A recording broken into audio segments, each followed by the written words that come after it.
guys, how's it going? My name's the Breph and welcome to my first challenge video. Yep, that's right. Today I'm taking it all the way back to where it first began for me, and I'm asking the exact same question.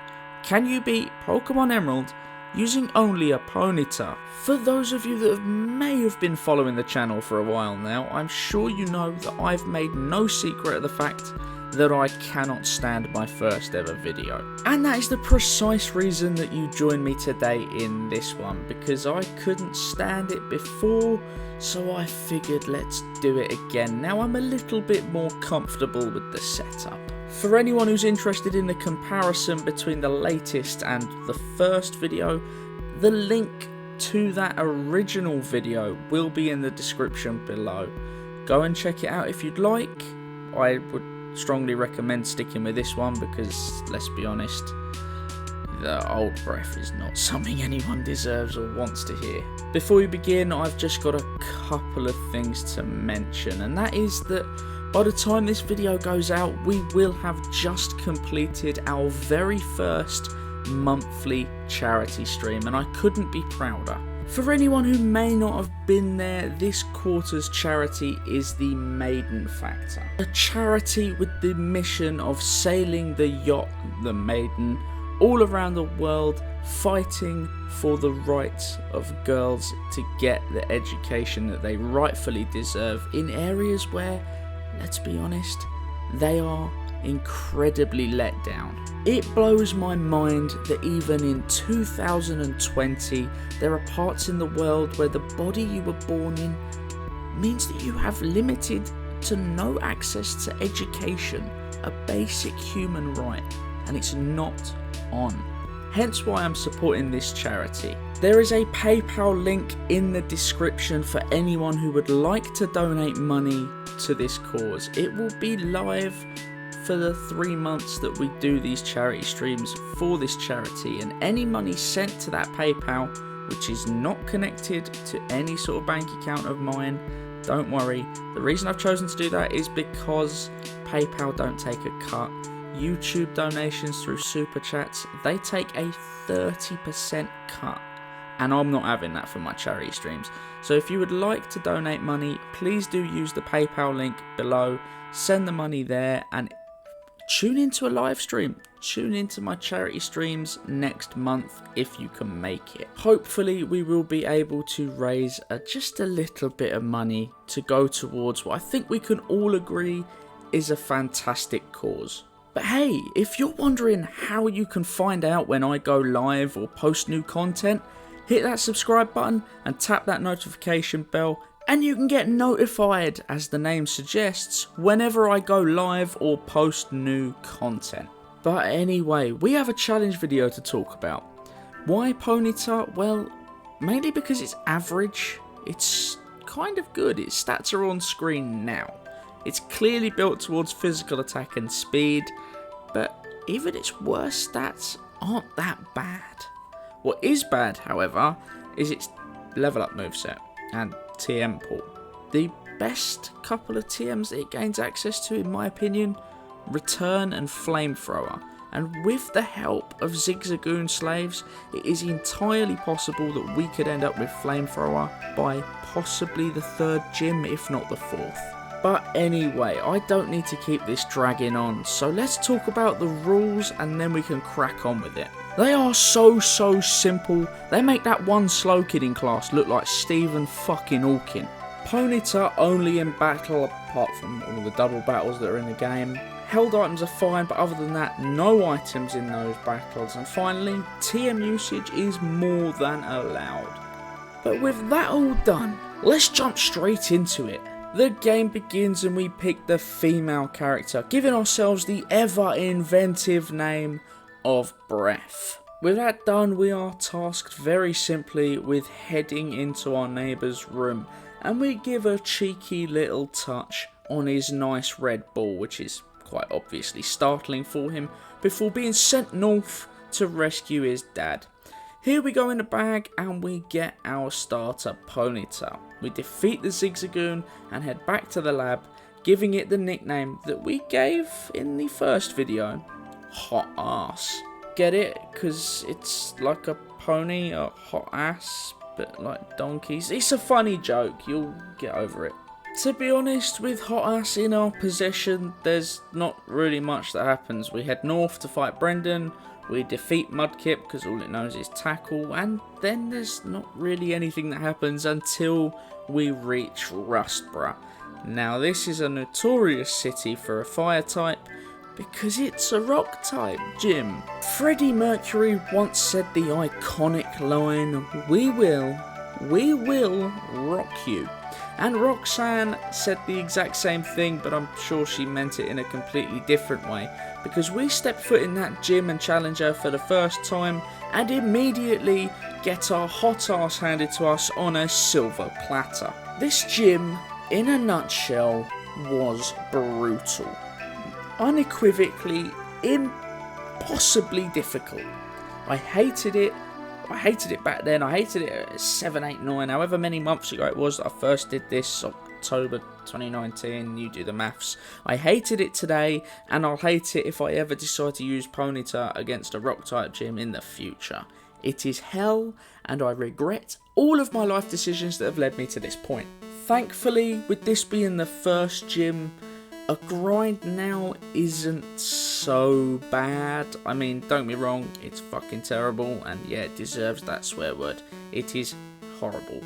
But in the grand scheme of things, in the hours that we are yet to sink into this game, it's not so bad. And ultimately, it means that thanks to the power of our little fire horse's Ember, we are capable, not really just, we were pretty capable in the end after many attempts, of claiming the first badge and moving this game on in a positive direction. That positive direction had us sailing over to Dewford, where we instantly decided to go into the gym and challenge Brawley. Somehow, and I still can't fathom how, I was so much of a pleb, I managed to lose this fight the first time, and I still don't. How? How have we only made it to the second gym before I have to say #Bref's a pleb?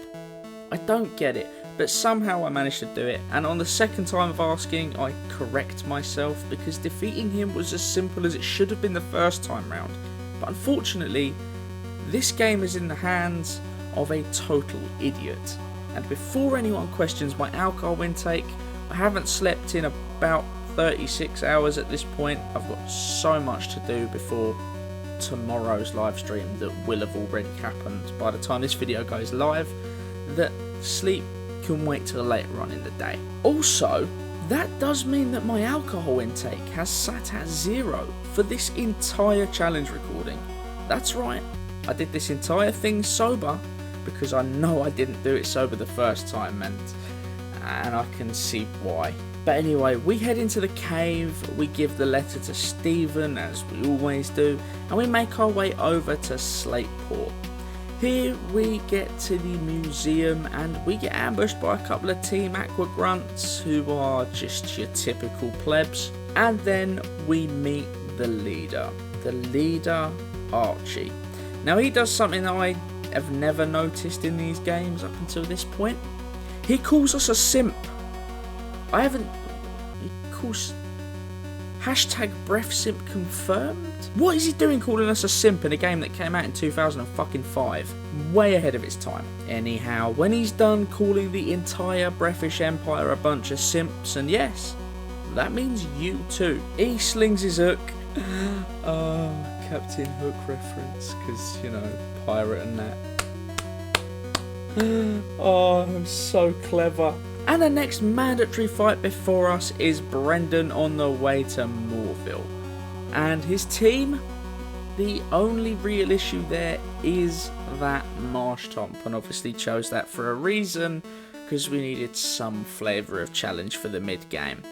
Anyway, this time it isn't so difficult. It's a first time victory, that's what I'm trying to get at. We beat him first time, and before long we make our way into the city. Here we defeat every available trainer and head into the gym to fight Watson, and I don't think it comes as any surprise to anyone when I say that the normal roadblock Pokemon here, Magneton, really isn't an issue, and that means that essentially the third gym is just a steamroll. That is the first time in a long time, at least by the standards of my memory, that I've beaten that gym piss easily, and I'm impressed. So what do I do next but leave that gym and do the only thing I know best: gambling. And by that I mean I go into a casino, trade some coins, and thanks to items and selling all the TMs and stuff that I have available to me up until this point, I've got enough money to buy Flamethrower. And just as I expected, after the third gym, we've got a decent move.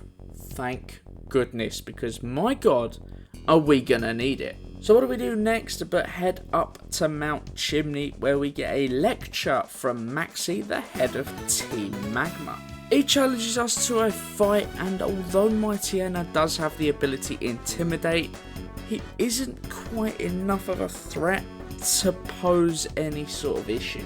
We beat him first time and collect the meteorite out of the machine, meaning that by the time we rock up to Flannery's fight, we have return in our arsenal.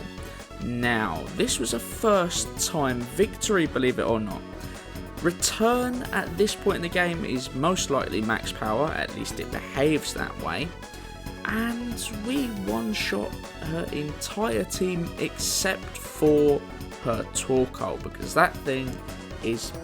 oh, what a tanky Pokemon Torkoal is. There really isn't another way to describe it. It's just a complete sponge for damage. It just soaks it up. But at the end of the day, it wasn't quite enough. And fun fact, at least as far as I'm aware, that Torkoal is the first Pokemon in the game, at least that I come across when I play this, that gives us 1000 EXP for defeating it. But with the 4th badge claimed and halfway to our end goal, we head off to challenge Norman. He has the most exploitable team I think this game has.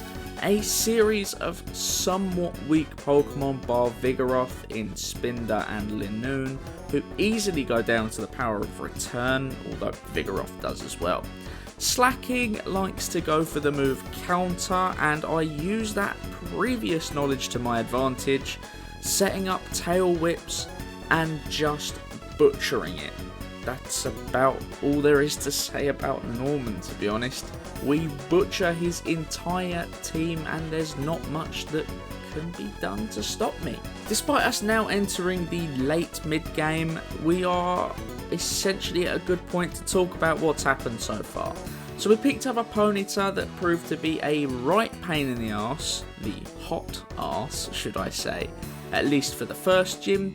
I was a pleb for the second gym, but the third and the fourth and the fifth have been nothing but piss easy battles, and I'm sat here questioning whether or not this game has anything it can throw at us to make us struggle. And then it dawns on me that actually there are there are a lot of fights coming up that are just going to kill me inside. And you know, some days I wake up and question why the hell I do this to myself, and this is one of them, because using Ponyta and Hoenn was bad enough the first time. Why have I voluntarily done it again? What's wrong with me? Why do I voluntarily give myself aneurysms? But to be honest with you, there's not a lot that happens until we reach the Weather Institute, where we gain access to our most What the fuck are those builders doing? But anyway, not a lot happens until we reach the Weather Institute, where as a reward for clearing out that fight, that building from Team Aqua members, we're given a cast form. A cast form that I hate receiving by force in Emerald. A cast form that I nicknamed Cuck Form, because it's just gonna sit there in the PC and watch as we do the business that this game has for us. Poor little Cuck. Anyway, I'm sure he's incredibly jealous that upon leaving that building we get a fight with the rival. Except I've said it again, Brendan is not our rival. Technically speaking, Wally is our rival. But you know what? Hashtag Breph's a pleb. It doesn't matter because this fight was easy enough now. I've kept Stomp on my moveset because, well, it's got that flinch chance, you know, and you never know when you could do with a cheeky little flinch, but we got ways to try and make that happen a little bit more frequently coming up. But before we can do that, we have to fight Winona, and the flying type gym is not anything I should be scared of. In my arsenal is, of course, Flamethrower, and with a Tropius and a Skarmory on her team, it's kind of easy.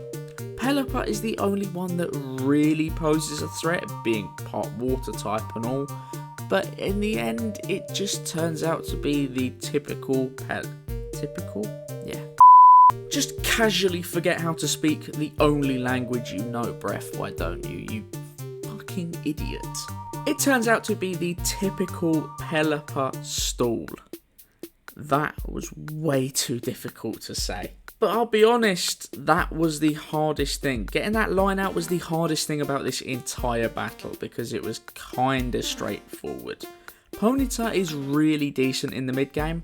There's no way around it. Early game it's a bit of a slog, but mid game, pretty decent Pokemon. I'm not gonna lie to you. But at the end of that fight, we not got much to do but head up Mount Boya and get lectured about balls. Head deep from there into the Magma hideout, which is conveniently in a volcano.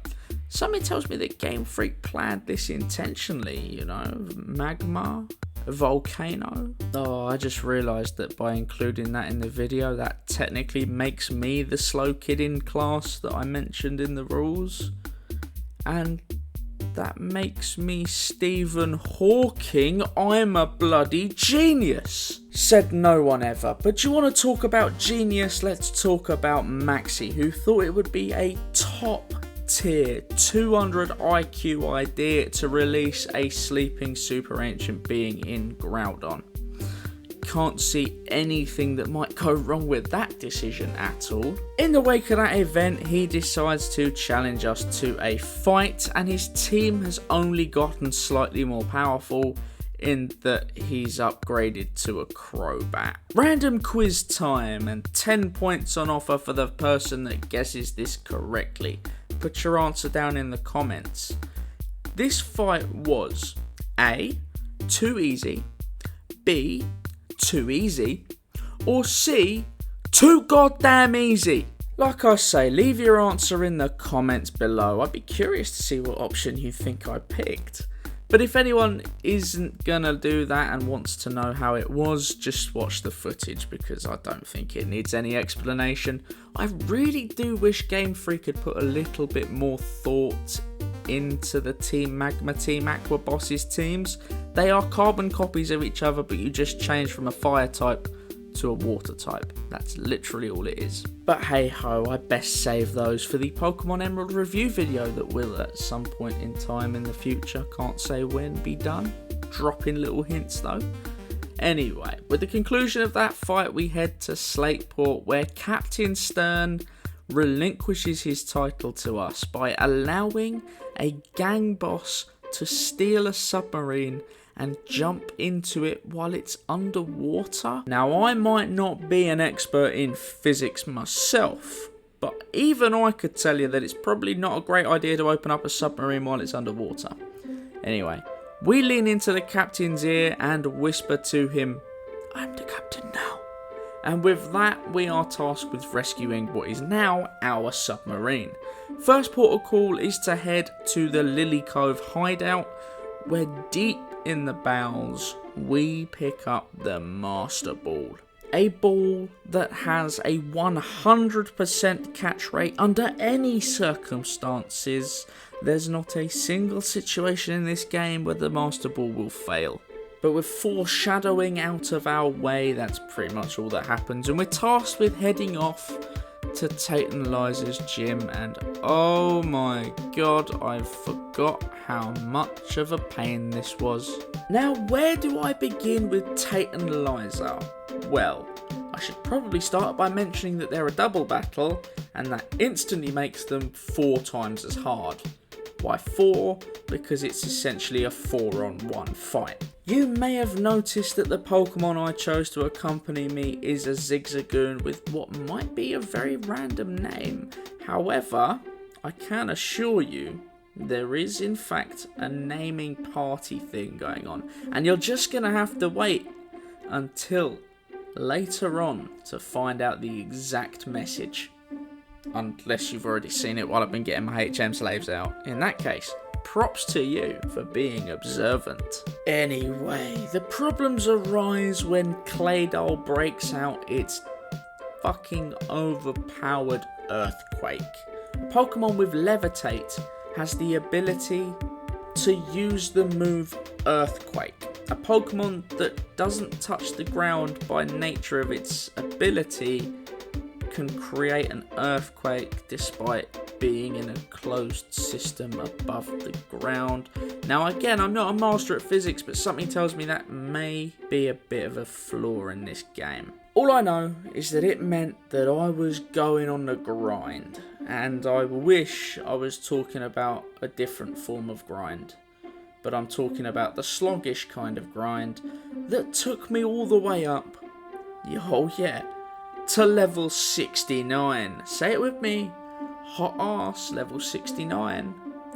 Nice. I have no idea why I made that go on for so long, but all I know is that we get to the point at this level where we're able to one-shot the Claydol, which of course gives my pickup slave just a little bit of EXP, which could be a problem, but at the end of the day I gave it no attacking moves, so it can't do anything. To be honest, the fight when I was at a position to defeat the Claydol without taking earthquake damage was substantially easier to do.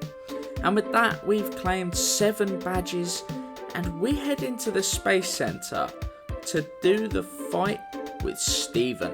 The second we jump into that fight, I fall in love with the opposition's Pokemon, and do you know what? We got that Master Ball in our bag.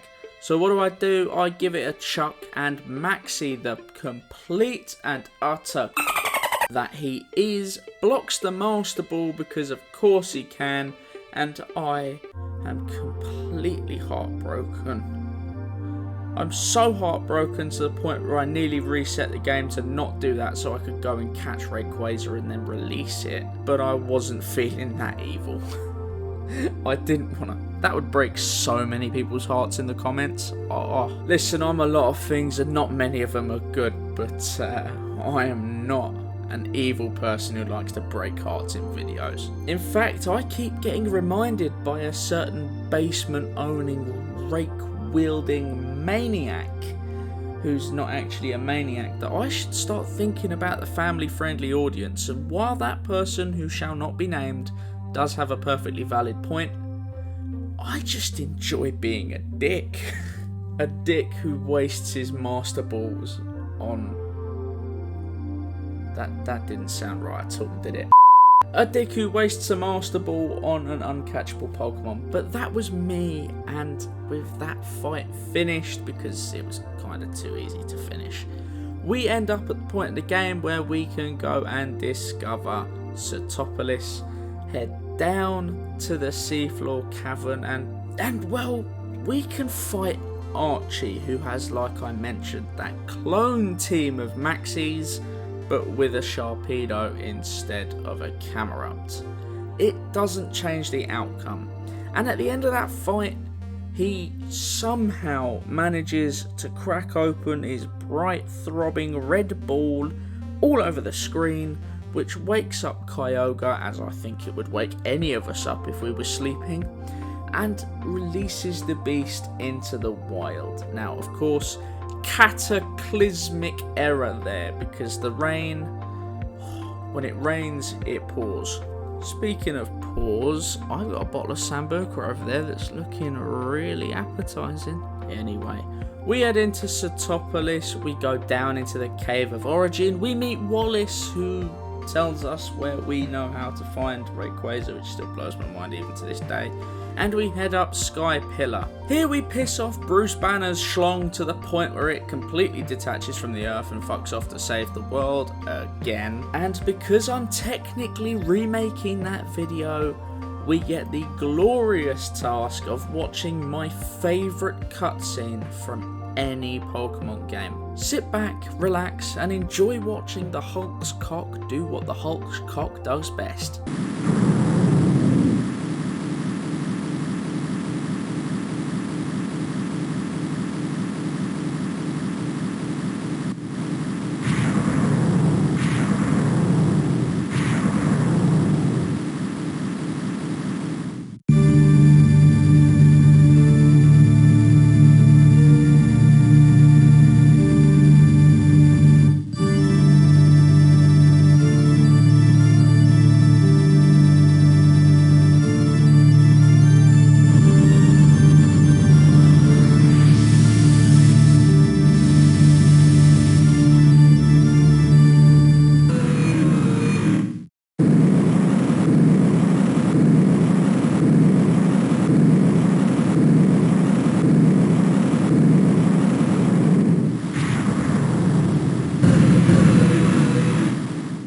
I love the fact that that joke sounded so rude until he realised that in the Marvel Universe the Hulk is so powerful that his penis could feasibly save the multiverse of its own accord. Anyway, with that done, we open the 7th gym and head into Fight 1. Now, I was expecting this to be a bad fight. I won't lie, I was expecting this to be another point of grinding, another multiple tries one, and it was that. It did take me a good 4 or so attempts, but I learned way early on that this was possible at the level that we walked in at, and it was really straightforward. It's essentially just return your way through the entire team and hope for some lucky hits, which is what we do, and it is successful. Like I say, 4, 5, 6 times of asking, who knows, I can't physically count that high. But all I do know is that we've got 8 badges. How do I know that? Because so many people have told me that there are 8 badges in the Pokemon games, and this is the last one, which means it has to be number 8, because I'm a clever sausage. With all the badges completed, there's only a few things left to do, the start of which involves heading into Victory Road and bumping into Wally. Now, the true rival has a very varied team. You've got to give it credit, it's actually pretty decent. Decent enough that Zwigo was able to undertake an entire challenge video using just Wally's team. There's a link to that video in the description. I'm 100% sure every single one of you has at least heard of him, if not seen that video. If you haven't, go and check it out, it's a pretty awesome run. But Wally is the Wally that decided to challenge us, and like a Wally, he lost. And with the victory against him, that means that the Elite Four and Champion and post-game fight with Steven, but we'll get to that later, is all that stands between us and success in this game. Sydney's up first, and as is a familiar theme when it comes to these sorts of challenge runs, there are a couple of members of his team that are complete throwaways by featuring the grass type, and they get burnt to a cinder. Unfortunately, that meant there were only 3, I think, other Pokemon in his team that were any sort of threat, and the only real one was Crawdon. Unfortunately, we are in a position where his entire team is just too simple to sweep. So having brushed him aside, we head off to Phoebe, and she's notoriously difficult because that first Dusclops, as well as being a Protect Staller, also knows Curse, which is a massive problem if you know how single Pokemon challenges work. Fortunately for us, once we get through the Protect barrier, Flamethrower is more than capable of taking it down, and that essentially guarantees us victory against her. Just like that, her entire team has fallen, and I haven't actually got anything else to say. Unfortunately, the break that your ears got from my dulcet tones was short-lived because Glacier was the 3rd member, and she had me shit scared. And I'm not gonna lie, with good goddamn reason. The surf that her Walrein administers hits like a dump truck to the balls, and my goodness, oh, I didn't think we'd survive this. But seems that fortune favours the bold, because I was most certainly bold in this run, because first time we step up to fight Glacier, we defeat her entire team with minuscule health left. Minuscule health. What a strange set of words. And if you thought I'd basically speedrun my entire way through the Elite Four and reach Drake in record time, you'd be right. But that is where the quickness ends, because this is an impossible fight. And I just have no other way of saying it. Purely impossible. Again, I couldn't do anything. Not only does Shelgon have Rock Tomb, as well as being a Protect Staller, which is an issue, has a Flygon that knows Earthquake, it's got a Salamence that knows Rock Slide, it's got a Kingdra that knows Surf, and we are weak to all of them. And the dejection in my tone comes from realising just how horribly long this section of the game takes, because the quickest way to farm EXP from here is to go and run through the Elite Four over and over. It's the quickest way, at least in my experience, to farm EXP at this point. So that's all we do, is just the monotony of going over and over and over and over and over and over and over and over and over and over and over and over and over and over and over and over and over. And if you think I've said over too many times, that is not even close to the number of attempts that it took me to do this fight. It's not even close to the number of levels I had to gain. It's not even close to anything. I've lost my goddamn mind. Okay. We had to reach an absurd level in the mid-90s just to be able to defeat this trainer. And I say this trainer. We did it only just. But finally, that's all the Elite Four members done, and you'd think the champion would cause me even more upset, wouldn't you? You'd think I'd be there doing it all over again, because we would lose to the champion and it would be horrible. And then we kicked off the fight. Would you believe me if I said that the water type champion against a fire type Pokemon was beaten without taking a single hit from an offensive move? Would you believe me? Probably not. But guess what? That's exactly how the bullshit in this game goes. Because while we're not weak to Dragon, we are weak to Water. And yet every single damaging move that this team could have used doesn't land. And the only damage we take is by a Toxic that lands on the Milotic that we then proceed to defeat. Imagine if that Toxic had missed. We would have beaten the champion without taking a single point of damage, and that is one of the craziest moments that I've had using Ponyta. And I love it. I live for that moment. I'm so impressed. And just like that, in the Hall of Fame it goes. Our hot ass, and then our HM slaves, the Brephish and the Empire, and the 3 Zigzagoon. Membership now live. Yeah, that's right. You hit the little blue join button down below. We have channel memberships. Of course, nobody ever needs to. But if you'd like to support the channel in a different way, that is, of course, an option. You don't have to. My content is here for everyone, so don't feel any pressure. But they're there just in case.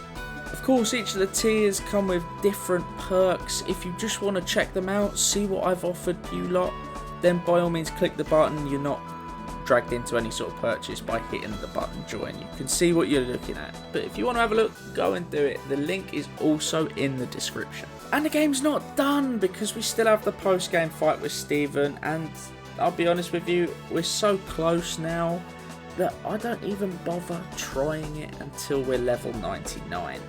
and this is to reenact the end of the last video. I say last video, the first challenge video I ever did. Because we kick off the fight with Steven and his Skarmory instantly goes down, followed by pretty much everything else. Metagross to a flamethrower, Aggron to flamethrower, Cradilly, Armaldo took so long. As the final Pokemon, it just drained the full restores and it didn't want to go down.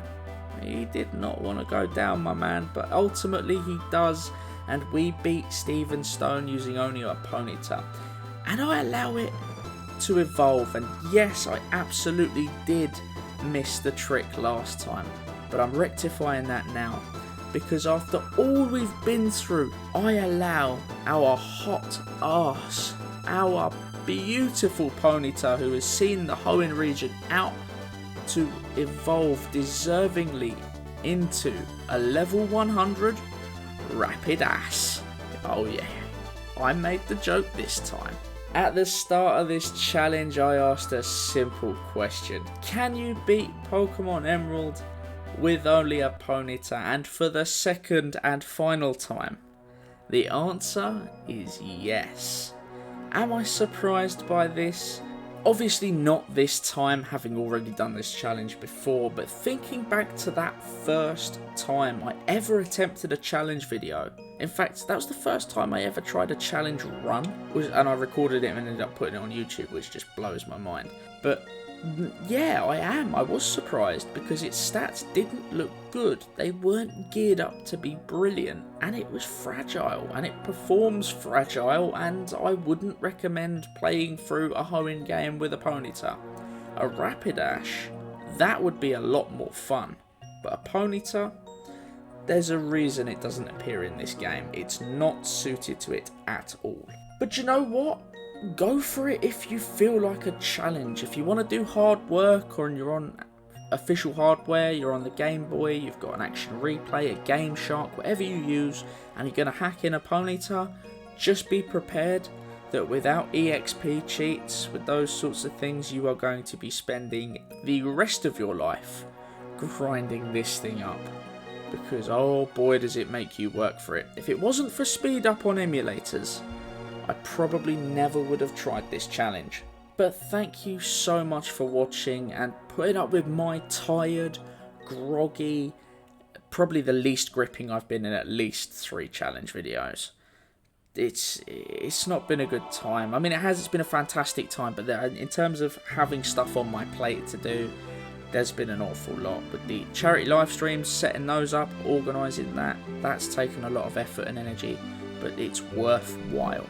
And if, like I say, the PayPal link is in the description. If you'd like to donate to the charity cause, please use that, because 100% of your donations, however small, it all adds up, and it will be going, like I said, to the Maiden Factor in September at the conclusion of the massive big live stream I will do in September, the exact details of which I've yet to pan out, but I'm planning something big. Anyway, like I said, thank you so much for watching. If you enjoyed this video, please do slap a like on it. As I mentioned earlier, if you like content like this and you want to know when I upload more, hit subscribe, whack that notification bell to be notified and never miss out when I upload new content. Anyway, I'm not going to keep anyone any longer, and hopefully I will see all of you and more in the next one.